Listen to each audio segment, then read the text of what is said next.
Welcome to another episode of RTVA Australia. I'm your host, Ben Ibrahim, and today we're talking to Jackson Kench, who stroked the Australian men's eight at the 2022 World Championships that won a bronze medal at Rachichi. Jackson, how are you, mate? And thanks for being with us. Yeah, thanks for having me, Ben. Very well. Looking forward to chatting to you today. Jackson, let's start our discussion by talking about those World Championships that I referenced. You won a bronze medal, young group.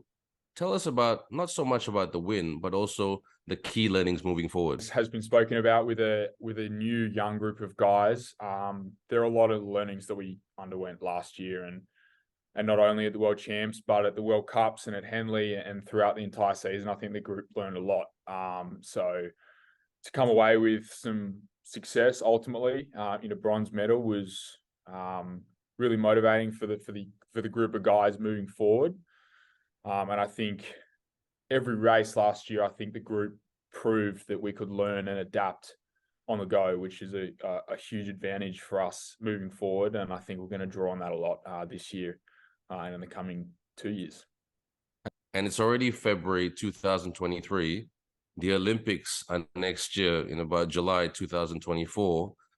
Tell us about this young group. Yeah, I think with a 3-year Olympiad that kind of was a result of what happened with COVID and stuff, we I guess rowing Australia in particular with the men's team, with a new head coach and with a new men's eight coach in Rhett Aliff and Mark Prater respectively. I think there was a very keen focus last year to start building what could be a new project for Australian men's rowing, which was targeted around obviously a gold medal winning four and looking to really push on with the eight. I think Australia's got a pretty amazing history in the men's eight, and we had a young group of guys who've already said that we're excited to build on that. And I think the learnings that, as we've referenced, we underwent last year were a result of a very targeted and structured campaign.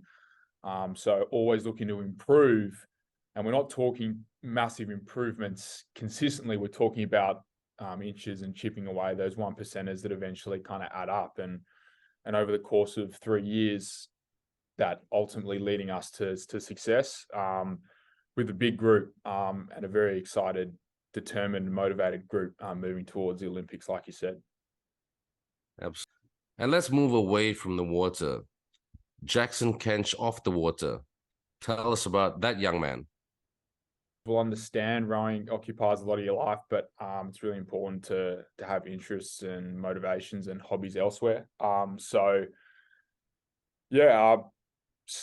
student at the University of Sydney and just starting in a new role with PwC and Sydney University being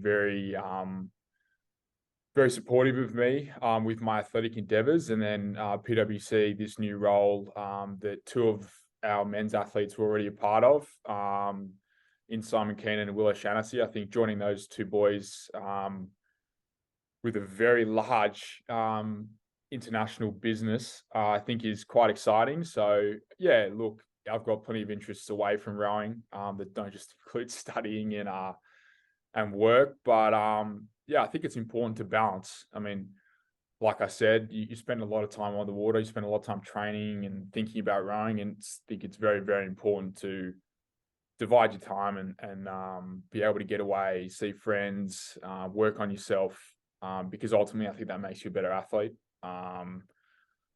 You can't always be switched on. I think you need to be able to turn that switch off metaphorically and get away and refresh, come back, and then have another crack at what it is you're motivated to achieve.